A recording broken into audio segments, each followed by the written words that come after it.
Hey guys, I'm back here again as you see to do my review for what you can see, of course, is for The Walking Dead Season 6 Part 1, the first half of this recently finished sixth season of the TV series. And and I should just thought I'd throw up some more videos, get some more videos coming, because at the end of this video, of this review, I'm going to pretty much update what I hope is coming, and that like within the coming days or week, maybe within the weeks at least. It will be within, I'm hoping within the next couple of weeks, anyway, and that. So we'll see what happens there anyway. But getting into this, anyway, I should note that I absolutely love The Walking Dead, and it's some people have had their kind of not worries, but their problems with it of sorts in the later seasons, and that claiming it gets a bit repetitive of sorts. I can't say I agree, but that's like a topic for another day. And that I'm going to get into this season what I've really enjoyed about the first half, and that and this will contain spoilers, I should say as well. And that, so this will contain spoilers. I'm going to dive right into this and that, and yeah, I think that's just about and I will get into kind of some updates of what is hopefully coming soon at the end of this review. But anyway, diving right into this, let's kick it off with how I actually decided to kick off this season, which is in such an action-filled, crazy way, but it's and fun way, but at the same time, I was all like, have I missed something? Is the have they messed up the broadcast of the episode or something? I'm not sure what's going on, and because as we saw, or because I'm assuming you will have watched the season if you're watching this, as it contains spoilers, as I mentioned. Um, as we saw, the season kicks off at this quarry site, this huge quarry site with like I'm just gonna say thousands of walkers. We have never That was more walkers than we've seen probably in nearly all the seasons combined, and that it was an insane amount of them and everything. And and the way they kick it off, as much as I'm kind of just having so much fun seeing all the characters kind of together dealing in this scenario, it felt very movie-esque as well, very kind of shot like it was a movie or something. And I was really into it, but at the same time I was all like I couldn't get too into it because it felt such an abrupt opening in that. But I like that because that's what this thing at The Walking Dead is. It puts you out of your comfort zone of what you expect, and I think nobody expected the season to open like that at all. We kind of expected it to open up kind of, I think, in a kind of in a building up kind of stage after the death of Deanna's husband and Pete and everything in the season 5 finale. And so it opens up in such a crazy way. It sets up the whole kind of extended premiere, which is just action filled throughout for the most part. The cool black and white flashbacks I like too, and I won't get into every episode breaking down everyone because that'll take forever. But I will say, first episode I really enjoyed very much. I'll just get into the opening scene mainly. I really liked how they kind of threw us into that zone and seeing Morgan back in the swing of things with Rick and all his survivors again. Quickly introduced to Heath, who I'll come back to, and that and everything. It's just all out insane and everything, which I really did. Sorry about that. Which I really did quite enjoy and that. And the opening scene was just really, it was a really fun way because to introduce us back to everyone, just about everyone anyway. Like just get a shot of everyone, kind of just in the like. It's like you just started. It felt like you started watching an episode halfway through, and that kind of worried me too. I was like, wait, what? Whoa, have I missed? I was like, yeah. And then it got to the black and white scenes. I'm like, is this meant to be black and white? In the trailers, it wasn't black and white. But then once I understood what they were doing with the black and white scenes, with the colored scenes and the flashbacks and everything, I quite liked it. And it was also quite good with the how it played off the comic books, which the comic books are in black and white, so it gave you that kind of vibe for comic book readers as well, and that, and yeah, and I will touch on like the new characters too, where you have Heath, Denise, and Dwight. I'll say Dwight. Yeah, you have Dwight as well. Heath and Heath comes into my category of negatives as well, though. Not because of his character. His character I really liked. He's like a perfect casting for a kind of adapted version of Heath in the comics. It's just how they used him. He's in the first episode, he's in the third episode, and then he's gone. He just vanishes. He's not even in the mid-season finale. I was hoping he'd show up, but he doesn't. I don't know where he went. I don't know if it's the actor's schedule or something. I know that they have other focuses on mind that they want to focus on, like, story wise. I just thought that was a bit, I don't know, that put me off a little bit, and that.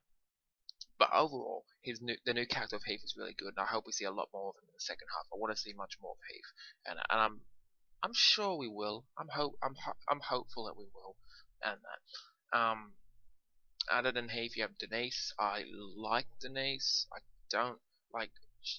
Yeah, she's like, for what she's meant to be from what the comics is. She is a pretty much spot on um Denise. Like, all these new characters are from the comics, and they're pretty much spot on versions of their comic book counterparts. So whether I like them or not, I can't argue the fact that they're spot on casting choices. Like Denise, played by like I should mention, Heath, played by Corey Hawkins, and who was recently in the film. I haven't seen it yet.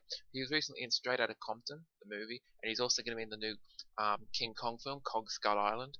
So he's doing well for himself, Corey Hawkins. So he might have a busy acting schedule or something. And Denise, played by, I think, was a Golden Globe winner, I think, Merritt Weaver from Nurse Jackie, I think it was.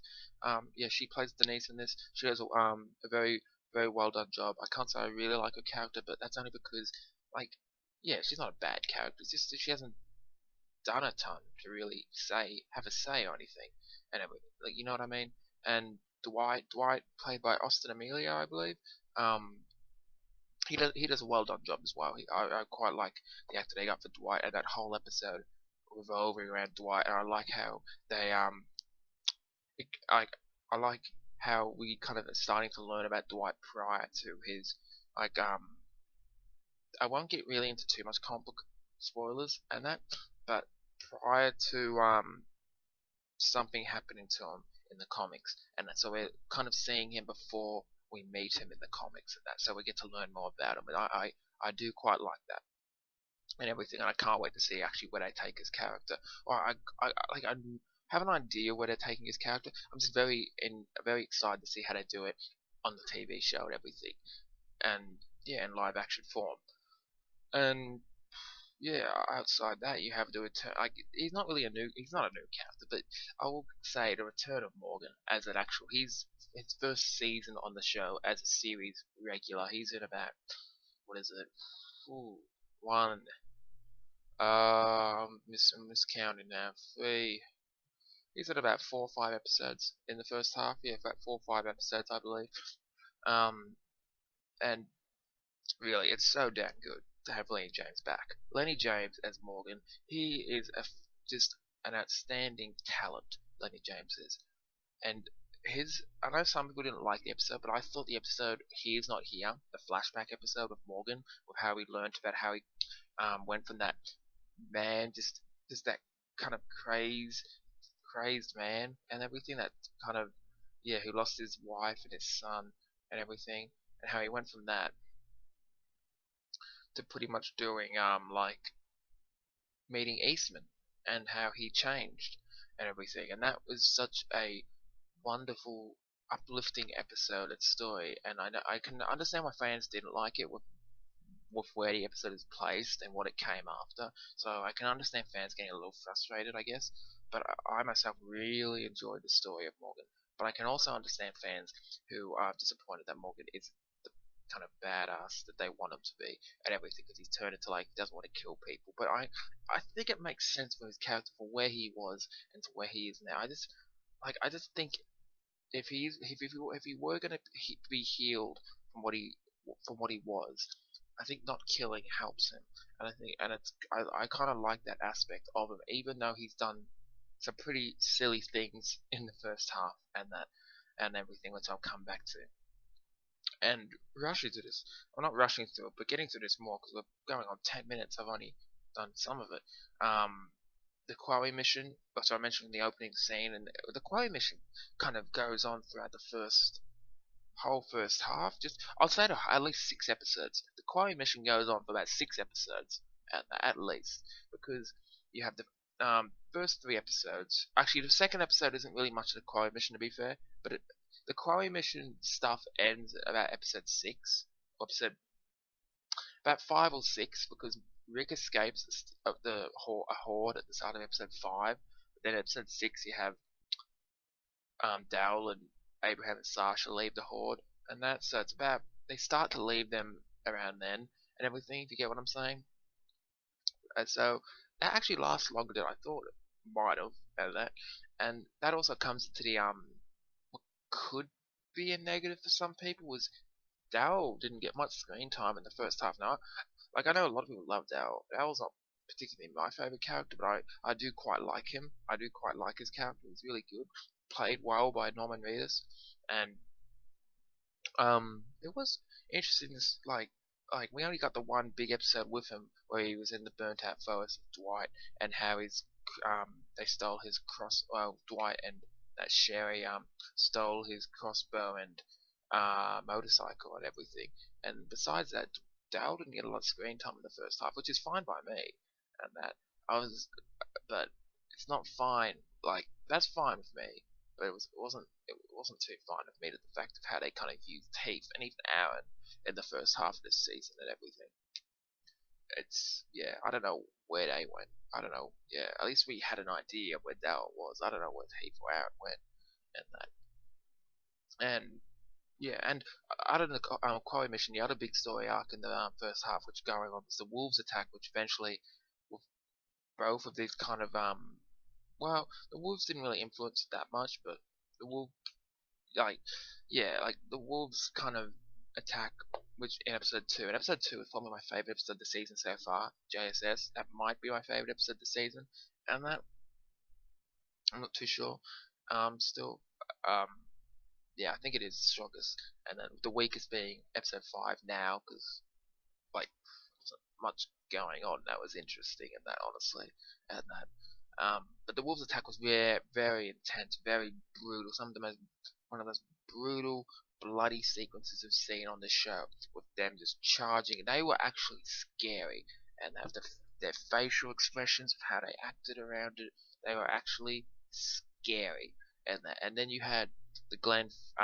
This is another thing, the Glenn fake out death, and this comes back to the Morgan thing, where you had the whole issue of Glenn and Nicholas on the dumpster, and in the one episode after this whole event, you have the Morgan flashback episode, and that's probably one of the reasons people didn't necessarily like the Morgan flashback episode and whatnot, because of they pretty much put it right after they did the Glenn kind of death, and no one really knew for sure if he was dead or not, and that, and yeah, but at least I liked how they kind of handled it though. Like I didn't want them to answer it straight away. Kind of put us on edge. Put us like we had the radio at the end of episode 6, and that the walkie-talkie with Dell, and then you hear help, and that it actually ends up not being Glenn. At first, I actually thought it was Rick. And I think some people was like, "What?" I was like, "I thought it was Rick at first." But then I just agreed with the majority. It's like, yeah, the majority think it's Glenn. I was gonna go trust them, and it actually wasn't Glenn. So the majority was incorrect as well. And of course, it turned out being Eugene, which is quite a surprise actually. And but the Glenn Fake out death, that whole thing was done so damn well. It was shot so well. I know some people will go on, well, if this was 100% realistic, Glenn would have died. Like, if it was 100% realistic, you wouldn't even like technically have walkers. Or like, okay, let's be fair. If this was 100% realistic, Rick's group would have died fighting Woodbury, and that they would have died back at the prison, and that. So you gotta have these characters kind of progress for the story and everything, whether it's maybe believable or not. But despite it being believable or not, I thought they handled it really well, in my opinion, and that. And yeah, I thought that was one of the pluses, especially that opening scene to episode 7 is spectacular. The whole when he with the music and how it was shot, and the first kind of few minutes, there's no dialogue at all, just playing off the music and his emotions. Stellar acting by Stephen Yeun. He did a great, great job in this role. And that even though it was kind of, it got to a point where it was kind of predictable that he was alive. I was like, okay, they're so ambiguous about it. He's probably alive. So there was that. But the way they kind of reintroduced him at the start of an episode was just so much. It was great. It's really I thought they handled it really well. Um, yeah, and then you get into like comic book comparisons, which I won't make too much. Especially when it comes, but the scene at the end of the mid-season finale of how they ended it, which I kind of loved that cliffhanger at the end of the mid-season finale with Sam going like mom, mom, mom. I love the cliffhanger and that right there. I won't get into what happens after it at all. I won't even. But that right there is straight from the comics, and that's sort of, and as well as this whole kind of no way out scenario, except in the comics, instead of a tower falling down, it was a truck driving through. But of course, in the show, we saw Spencer shoot one of the wolves' trucks, and that only hit the tower or the wall or something, and it didn't drive through. So they kind of went around that and instead went for the tower scenario, and which was interesting. And, and yeah, and I like that. I liked how I've adapted quite a this no way out scenario from the comics, and that just whole story arc, and that I feel like it could be bigger. Though. It feels like it could be bigger. Like I expected it to be bigger, and I just don't. I don't know. I'm glad they've carried it on to the mid-season premiere. So I was worried that it was only going to be one episode, like just the mid finale. That would be disappointing, just to have one 45-minute episode be the way out. That would have been immensely disappointing.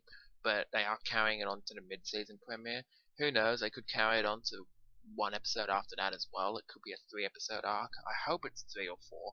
I think they're going to wrap it up in the mid-season premiere though, which we'll see how to handle it. I think it's going to be a very exciting episode, and that I think it's going to be very, very exciting. And as we know, the mid-season premiere will be called No Way Out, and that which I don't, and the mid-season finale was called Start to Finish, with Deanna's kind of was it her final words? I don't know if it was her final words, but she says it to Michonne and that, and I loved Michelle Deanna's kind of words. I think final words to Rick though, where or wasn't her final words, but her words to Rick when she's pretty much on her deathbed after being bit, saying that he is um, like how he's not just a good man or a good father, but he can grow one hell of a beard and all that. That was funny. It was light-hearted, nice, kind of emotional between them because Rick has grown a nice bond with Deanna, and that they've worked really well together as kind of leaders, and that which is and everything has worked really well for them, and that and yeah, the comic book, Dwight coming into it, Dwight, that's kind of a comic book thing there, but they introduce him very differently than in the comics. Then you have Negan at the very end, and that Negan at the end was kind of like that was a big like the big reveal at the end. Well, we know Jeffrey Dean Morgan is playing Negan, and he's going to be introduced in the finale um, as a guest, and then be a series regular in season 7. So we knew that. Um, so yeah, Pro. I liked how we have Negan coming, and Negan's kind of like they've mentioned him. They've kind of started off the Negan story differently than in the comics, which I like. They're just doing it a little differently, and I think Negan might be introduced the same way as in the comics, though. And that I won't get into that though.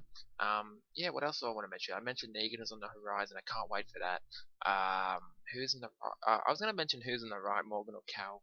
I think Cal is because like as much as I like Morgan, like with everything going on with this thing, I know he means well. He has good intentions. It's just you don't. He body slammed cows to defend that wolf, and that the wolf who was kind of claimed he would murder children and women and everything, like women and children and men and everything. Like, come on, Morgan. I know you mean well. You have good intentions, but there is more important. There's better people to look after in this society. But if you agree with Morgan, that's completely fine. I won't argue with you on that. I'd be happy to hear your opinion on that matter. And yeah, that's that. Some couple negatives I should mention, which I kind of noticed was the inconsistency in scenes with like you have Carol and Morgan speaking at the end of 607, heads up, and then you see them running at the start of the mid-season finale and start to finish, and I'm like, wait, didn't Carol confront him at the house, and then now at, and then Morgan. like Carol confronted them at the house where she followed him to, and then they're running at the start of the mid-season finale. Where'd they go? Did Morgan be like, let's go for a walk or some? I don't know. I don't know, but I can't see Carol doing that. I don't know. But and then it was weird because when they ran into the house after Carol fell down in the mid-season, it turned out they were upstairs on the above floor to the wolf, but the wolf was like, "Do you think they're coming?" When the wolf is speaking to Denise, and the wolf was like, "Do you think they're coming back?" And they're probably not. And I'm like, they're on the floor above you. Wait, what? That was weird to me. I didn't get that. And then also, did the Saviors see Dwight and Sherry in that burnt out forest when they were speaking to them? Because it seemed pretty easy for Daryl just to run over, grab them, and kind of help them escape. That felt off to me. That felt weird to me because I thought they were face to face with them. I don't know. Um, and then you have the use of the characters like Heath and Aaron, and I was like, where did where did they go? I don't know where they went, and that was weird to me. Um, but yeah, I didn't get that all that much, and I hope we see much more of them in the second half. Even though I did like Aaron's scenes in the first half with Maggie in episode 5, that was really nice, and I liked Heath's scenes with Michonne in episode 3, and thank you as well. And it was yeah, that's that really. Like there's some minor episode negatives, like some it's more inconsistently shot scenes was kind of the biggest negative this season so far, I'd say. Um, and yeah, the performances all around, I should mention, were all fantastic for the most part. And that I know some people didn't like, even the kids actually, even Austin Abrams as Ron and Major Dodson as Sam and Caitlin Nakin as Enid, like the young kids, they did a really well done job, all of them. John Carroll Lynch coming in as Eastman, he did a fantastic job as Eastman, and yeah, it was, and even Benedict Samuel was the Alpha Wolf, the one that Morgan has. He is very creepy. He does a very, very good job. He's a good Australian actor too. Yeah, Australian like myself. He's very good, and yeah, that's that really. I really enjoyed the first half of The Walking Dead season 6. I thought I'd share my thoughts here, get a video up and going, and I will quickly update you on well, I'll finish up by giving the first half 6 about an 8. Yeah, an 8. I'll give it an 8. And it could have been, I think it could have been better. I let it sink in more after the mid-season finale, so I wouldn't get a knee-jerk reaction and kind of thoughts off it. But I'll give about an 8. And that, and but I think as an 8, it probably is still my favorite first half to a season, even though it's just an 8. An 8's still a great rating, but it just feels like saying it just feels just like an 8 because yeah. But that's that. First half of the season I really enjoyed entering the No Way Out scenario. Fantastic cliffhanger with Sam and then the Negan stuff and the Morgan flashback and the Daryl and Dwight episode and all this. It was a really good first half. I really enjoyed it. But we're entering nearly 25 minutes almost. This is long. So I'll finish up by updating you on what I hope is coming. I hope to be getting friends in to do videos with and that. I will but I only get and yeah, I'll get friends in to hopefully do videos with, so I can have different perspectives, different points of view that we can have fun talking about stuff. And that I hope to get videos up soon for a Flash Arrow the first halves of Flash season 2 and Arrow season 4 with someone hopefully this week. I'll hopefully be doing that with someone this week, and also I'll be doing um Star Wars: The Force Awakens review in a couple weeks. That will be in a couple weeks probably.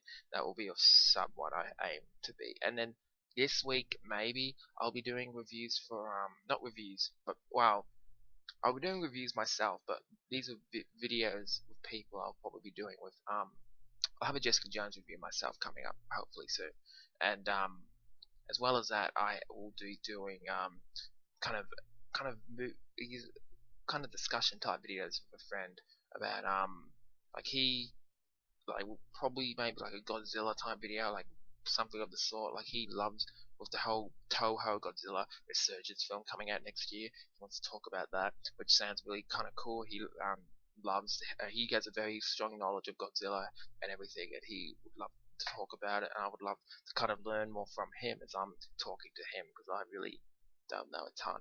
and that. So it'll be very fun.